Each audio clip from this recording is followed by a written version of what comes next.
Hello, everybody. Welcome to the AG News Show.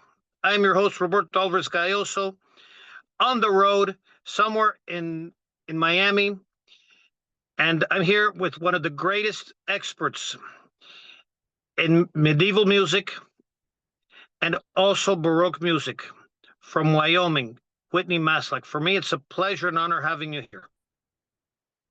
Thanks, Roberto. It's nice to be here. Nice to see you again. I think it's been a few years since I've been on your show, so it's great to be back. Yeah, for me, it has been a few years, and yes, we have done a lot of interviews, and yes, your Christmas music, your Christmas carols, always grace my biblical readings, not only in English but also in Spanish for the world. That's great. And I still listen to your music all the time. Good. I'm so glad to hear that. And also, I want to congratulate you on the promotion of medieval music, including Gregorian chants and Baroque music. Which leads me to this question: how do you apply Baroque music in today's world? I'm saying this because there has been also a movement. It's been a movement of a long time ago, since the late 80s and 90s, called Neo-Baroque. Or I call it Neo-Baroque because it is Baroque style music written in the 1990s and the early 21st century. One of the greatest exponents of such music is Arvo Part, an Estonian composer. The basic question is how is Baroque music, can it be applied right now to the present day 21st century? Well, I think that there's probably several different ways. I was just the other day, I was working on arranging some music. I like to do choral arrangements of hymns, and I have this really I'm trying to think of when this book was copyrighted. It was like in the 1870s or something. I got it on eBay, and it's all about counterpoint, which is like if you listen to Bach, you'll hear the melody. I'm trying to think of how to explain this just in real simple terms. Is you'll hear the melody, but then you'll hear other, harmonic voices in that composition, and they could stand as just their own piece of music. And so this book is all on how to compose counterpoint, which I'll be the first to admit I don't really know how to do that yet. I'm still trying to learn. But it's just amazing how you can take music that was composed hundreds of years ago, and it's not outdated by any means. It's you can learn so much from it, and it's just so rich. And I mean, the book is not very big that I have, but I can just spend a whole afternoon just looking at one page trying to figure it out. It's just amazing to me that somebody like Bach was able to compose all this music. And like today we have software that you can write the notation and then have it play back, and you can see if it sounds good. He didn't have anything like that. I'm sure that he could sit down with an instrument and kind of play it and see, but I think that with someone who's just such a genius like that, he could just have it in his mind and know if it was a good composition or not. But anyways, my whole point of that being, I think just for musicians, Baroque music has such a great foundation. No matter what style of music you play, there's just so much to learn for it. It's so rich, and it will never go out of style. It's always going to be very solid, and you'll learn your music theory from it. And the other thing is just all the studies people have done on not just Baroque music, but just classical music in general, and how good it is for brain development. And there's this whole movement, if you'll go, like you could go on YouTube and just search for like healing music or healing frequencies, which kind of ties in with the Gregorian chant. There's actually been studies on music and the frequencies that like what that does to your body. And then there's frequencies that aren't very good for your body. But there's certain frequencies like in Gregorian chant that's very, very healing. And there's some people who aren't even very religious, but they like to listen to it because it makes them feel good physically. It actually helps them, you know. And so I think in those ways, you know, even if you're not looking at the religious component of it, you can just look at this and say, wow, this is good for us. This is healthy for us, to just listen to this type of music. It's very interesting. You know, I first got interested in Gregorian chant. I did not grow up, but like my church didn't do anything with Gregorian chant growing up, so I didn't know anything about it until I was a young adult. And I started kind of listening to it, and you know, I was already a musician, was kind of interested in learning it. And if you're I don't know if you're familiar with like the chant notation, but it's different than modern music notation, you know. I'm not familiar with the notation itself. Mhm. I do know that the Gregorian chants are relaxing or soothing, Yeah. and in addition to relaxing and soothing, it also can, the same way that Baroque music can apply Hmm. to today's 21st century, Gregorian chants can also apply as well. Absolutely. Yeah, if you look up just, you know, you can just look up like chant notation and you'll notice, you know, like modern music, the notes are round, and in chant notation, the notes are square and there's fewer Mhm. lines on the staff. And so you'll look at it, and the first time I saw that, I thought, well, what is that? What is that all about? And I was so intimidated by it. But I thought, well, I just kind of for fun, I want to learn how to sing this. How can I read this music and sing it? And it was so interesting because I found it so relaxing to actually you have to look at it and really concentrate, and then to really be concentrating on this music and the intervals and then singing it at the same time. I couldn't believe it. It was just, it was so, it was more than just relaxing. I don't like just saying relaxing because a lot of things can be relaxing, you know, but it was actually healing. It was really quite amazing, how that is. And I think that there's something to it, um, Gregorian chant actually was based on the chants that the ancient Jews used in the temples. And of course, we don't have recordings of that, but Of course. historians think that the way chant was composed, it was based on those very ancient chants used back in biblical times. And so I think that's just so neat to think, we think of it as medieval because that's when they first wrote it down, because they thought we have to be able to pass this down somehow, to future generations. And so the monks in the so-called dark ages would sit and spend hours by candlelight writing these chants down. But for probably 1,000 years before that, it was sung. And yeah, it has its connections to biblical times, which I think is so neat. Because I just think that the people who first composed those chants, we don't know who they are. It was always anonymous because they didn't want the focus to be on them.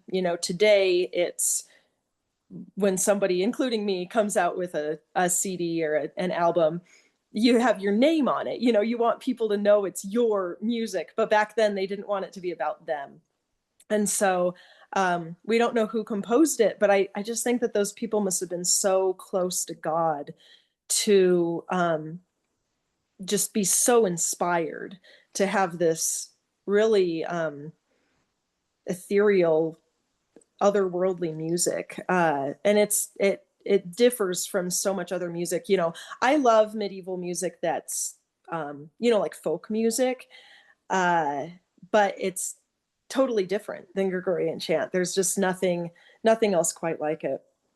And so that's my very long-winded answer to your question. You didn't do a long-winded answer.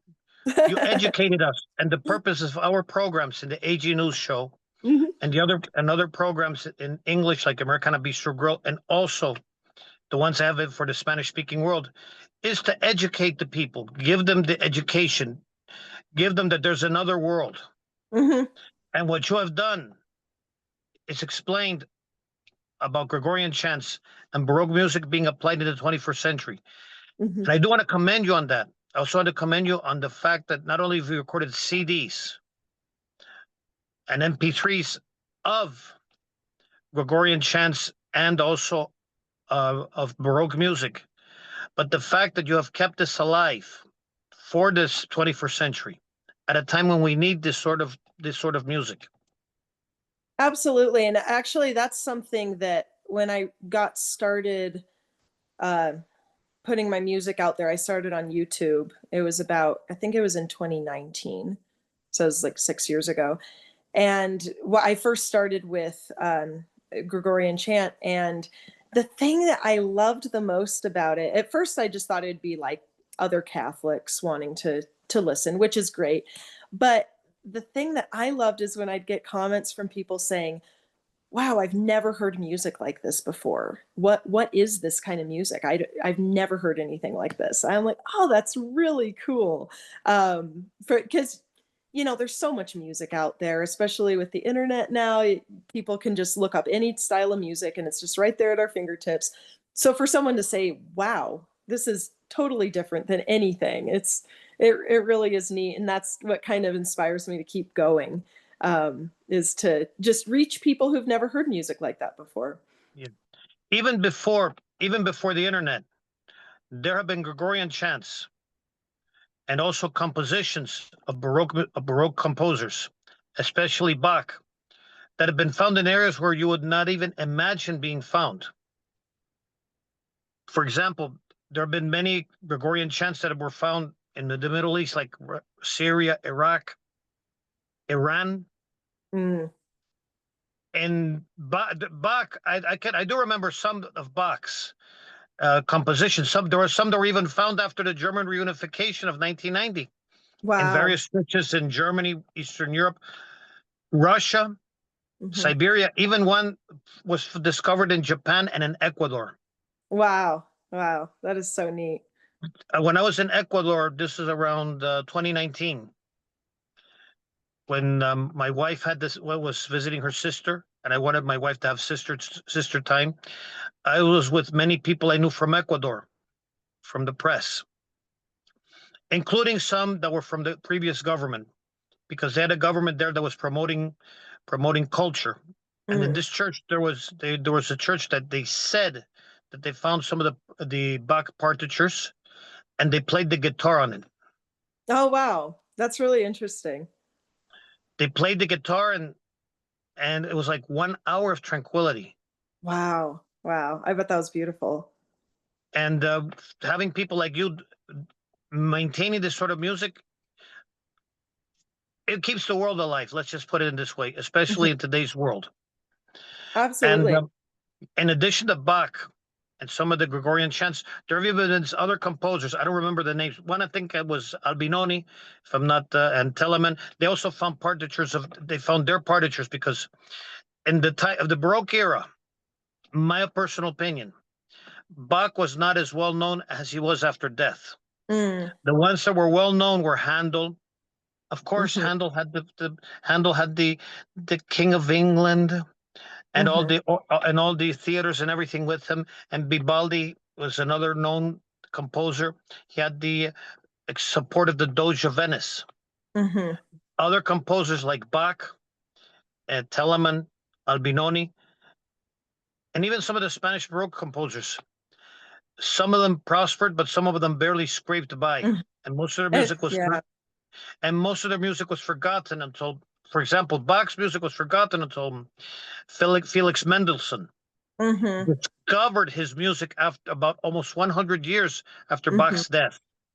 Isn't that interesting? It seems like that happens so often where somebody just, barely scrapes by during their lifetime, and then hundreds of years after their death, everybody's listening to them, playing their music. And And it's now interesting you bring up Mendelssohn.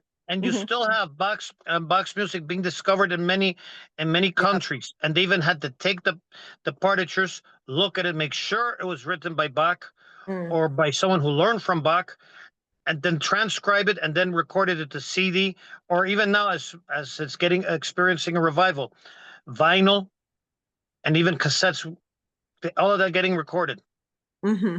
and not just big orchestras like in Berlin or Vienna or Rome. We're talking Right. about Quito in Ecuador, uh, Tokyo in Japan.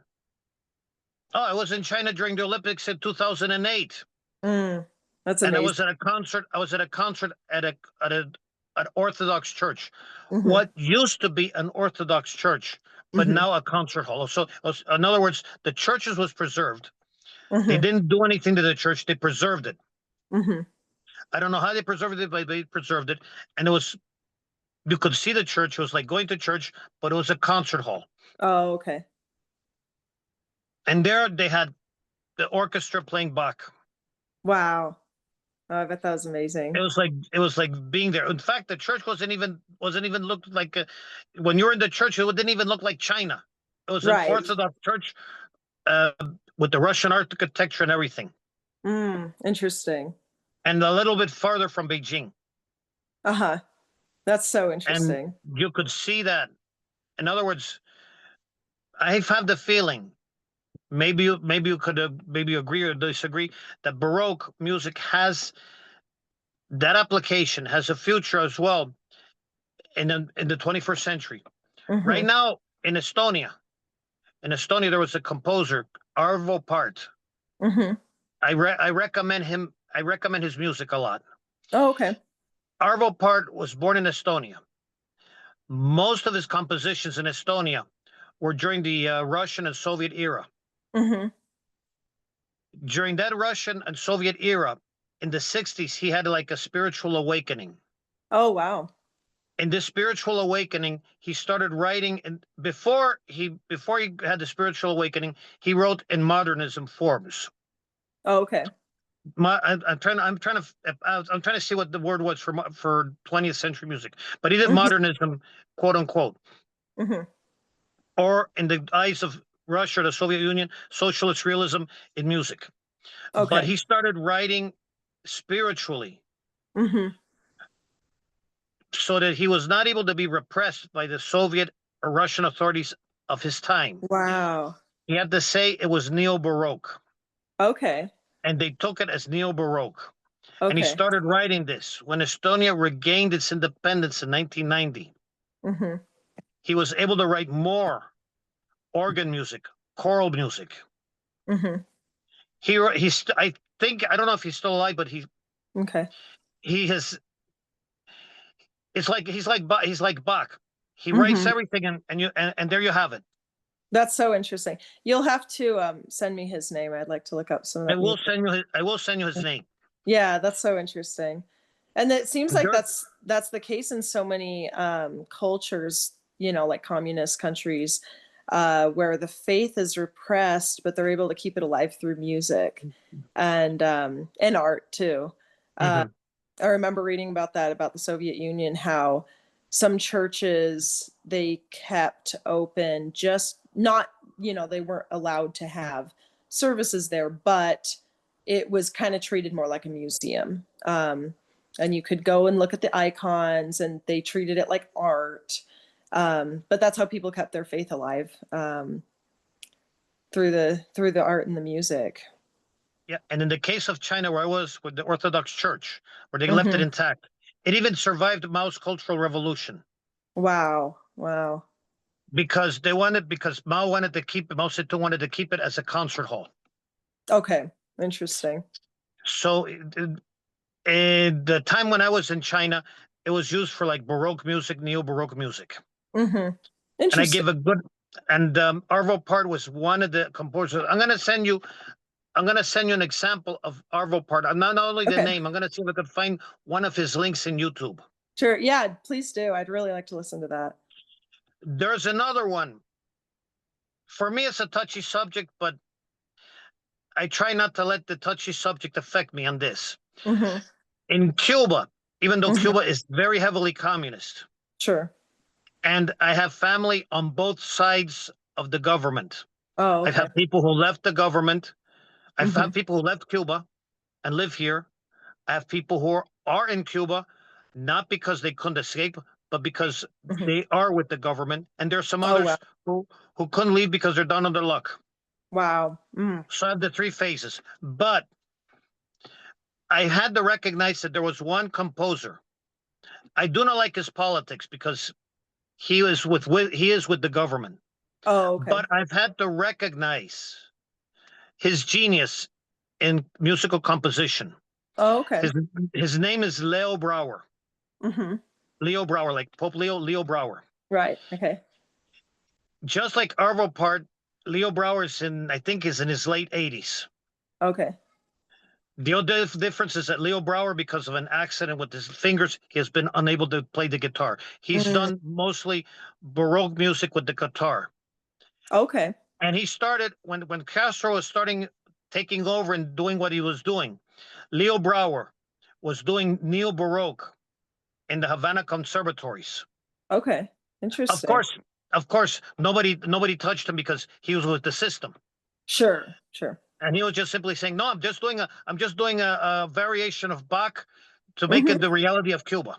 But Interesting. in the way that he did it, some of the music that he managed to compose, I often wondered, did he get from Bach? What Hmm. inspiration did he get from Bach? I think Right. I got a lot of inspiration from Bach. Two, all of them was his inspiration. Hmm. He used his reality with the reality of Bach to compose very beautiful music. Hmm. And some of his compositions are also used in musical schools around the world. That's amazing. It really is. That's the only one in that's the only composer in today's Cuba that I was willing Hmm. to concede. Right. I heard about Leo Brouwer from three. Well, God says you can't lie. Hmm. Four. I learned it from four sources. Okay. I just remember the fourth source. The Mhm. first one was in Ecuador. In Okay. Ecuador, the same church that was performing Bach, Hmm. they also performed some of the compositions of Brouwer because Wow. there was a guitarist. Hmm. She was from Colombia, and she was said we could reconcile Brouwer with Bach and Hmm. Part, the Estonian, Okay. which she did, Yeah. Interesting. which she did to the presence of many people in the church Hmm. and to the presence of the people that were with me while my wife was having the wife and the sister Hmm. time. Sure. That was the first time. That was one of the times I heard Leo Brouwer. The second time was in China. Wow. They also played Leo Brouwer along with Arvo Part and Bach in the Orthodox Church, Okay. I think north of Beijing. Hmm. I'm sure it's north of Beijing because I couldn't see the signs. All of them were in Mandarin, Tibetan, and Mongolian, so I couldn't understand where I was going.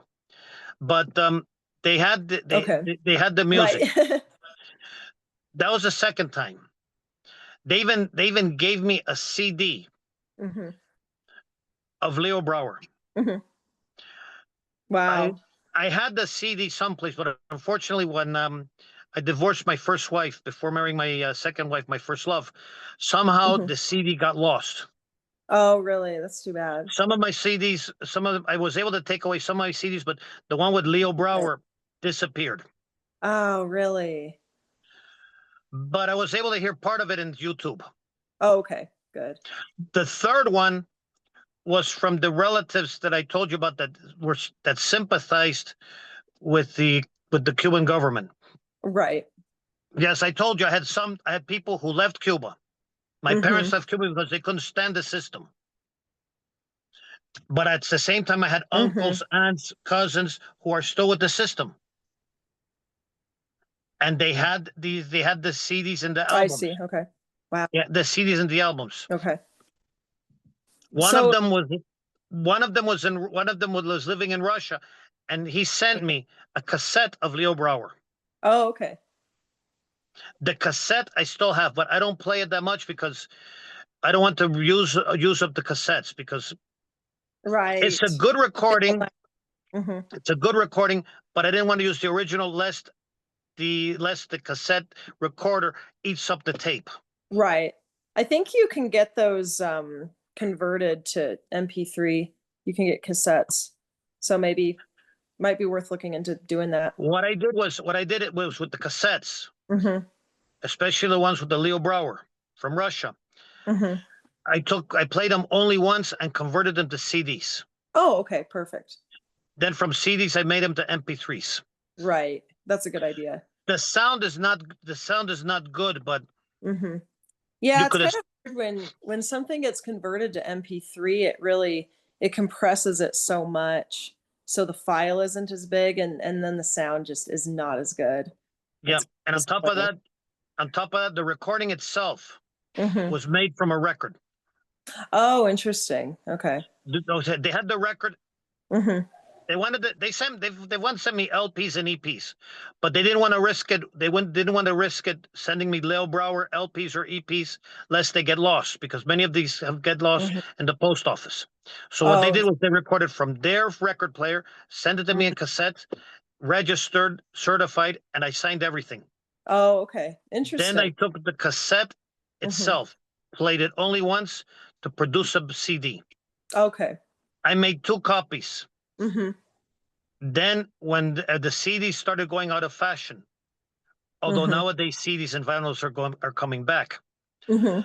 I managed I managed to record it into MP3, Okay. and So then in MP. is it not is it hard to find his music in the United States then? You mean Leo Brouwer? Yeah. It's not difficult. It's not Okay. difficult. This was at a time when it was a little bit difficult, Okay. and on top of that, I was simply taking advantage of the connections, Right, right. Interesting. which does not mean that I'm with them. But Hmm. the thing was, they sent me the music. Hmm. And I said, "You're gonna love this." Yeah, that's Do great. I say no to a gift from a relative, Right. regardless of political affiliation? You don't. I'll take it. You Right. don't. You take the gift. So since And they also gave me the CD in right. China, but you could Since still he get Arvo was Part. You could still get Arvo Part oh, and that's Leo Brouwer here in the United States, and they're on YouTube. Even some of the videos that they recorded are still on okay. YouTube.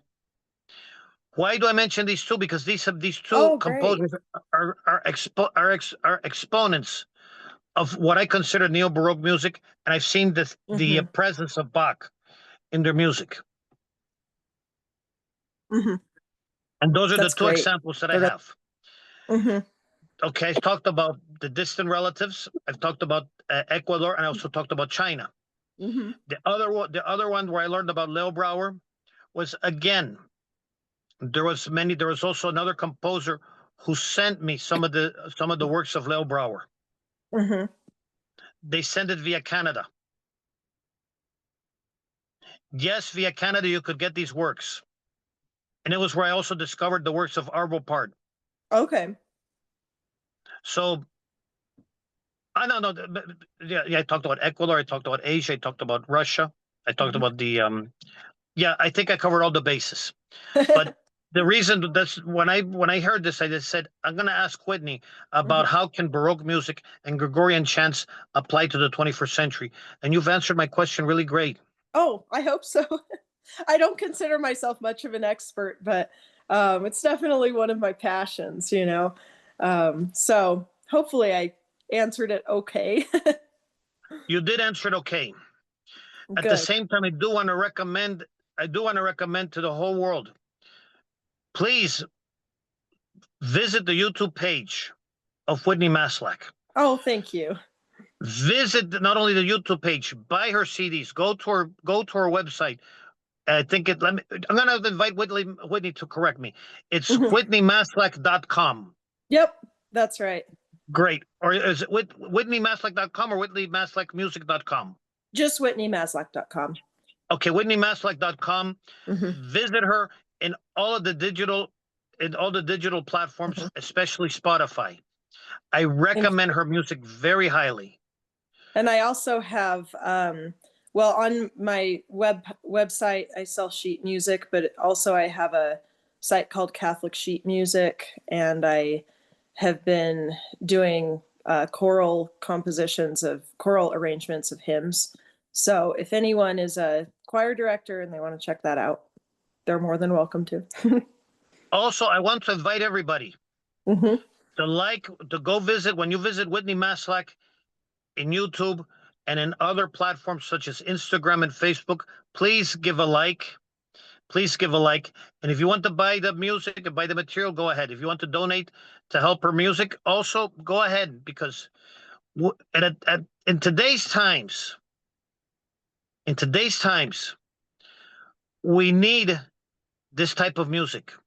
We do not need any more of people who like to say that they're musicians, but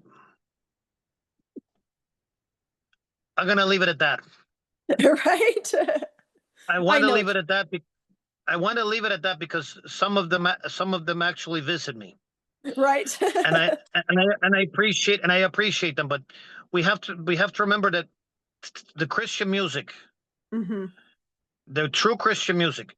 I'm not knocking today's Christian music. Mm-hmm. The modern Christian music is also great.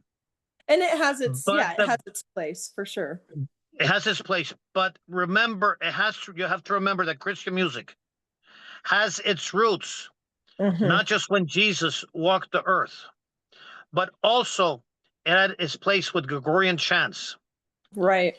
Baroque music, and the Gregorian and Baroque music is still alive and kicking. It is. Even in places like Estonia, even in places like Cuba, even in places like Ecuador, and even in places like Wyoming, where Whitney Maslak comes from. That's right. Very even true. Even in Florida. Please donate to her. You visit her on Spotify, visit her on all the digital Spotify, YouTube, Instagram, put likes, donate the whole bit, not because she needs the money. It's because because we need to have the music alive. At the same time, I personally am going to take a cue from PBS. When PBS was PBS mm-hmm. and NPR was NPR, I too, in order to have these programs of cultural significance be able to be transmitted throughout the world, I too invite people to like me. Please like me. In addition to liking me, I'm not saying like me personally. I say like give a like, follow you. Give a like to my YouTube, give a like to my Instagram, give a like to my Facebook, visit, ask questions. I'm there to answer, and give a like. If you also want to donate, I too also accept donations. You can donate to my blog and to my platform via Zelle. Zelle, Zelle, and you could mm-hmm. use my email. R is in Rhode Island, C is in Colorado, A is in Alabama, G is in Georgia, 62@gmail.com. This way you can help maintain the music and maintain what is the culture, and also maintain what is needed decorum-wise in today's society, especially when we need it now more than ever. Absolutely. I do want to thank Whitney Maslak for coming in, and you're always going to be invited. Well, thank you so much. I hope we can do this again soon sometime. And we're going to be doing this again soon. We'll probably do a Christmas special. I hope so. Even if we do or don't do the Christmas special, we do use your music when I do my Bible readings or when I do my declarations of Christmas in Spanish and in English. That's wonderful. Thank you so much. Yeah. And it's for me a pleasure and an honor. We're already planning that for this December. Great. That'll be great. I do want to thank you for coming in, and I also want to thank my public around the world for spending time in the AG News show with Roberto Alvarez-Galloso and our great guest Whitney Maslak. We are going to be having more guests, but please give to the artists, donate to artists, buy from them, help support the music, and also support these channels and programs that maintain the music. We do not do this alone, and we do not do it for free. We are doing this as an alternative to what is going on. But to do that, we need money as well, and likes, and Right. fans. Absolutely. And Without thank you much. for everything that you do. It's for you to get the word out there, you know? Yeah. It really does help. For me, it's a pleasure and an honor. And everybody, I not only leave by saying, may God bless you now and always from the AG News Show, but I'm also saying peace in, peace out, and peace everywhere. And thank you from the bottom of my heart. Thank you so much, Roberto. You're welcome. 1 minute.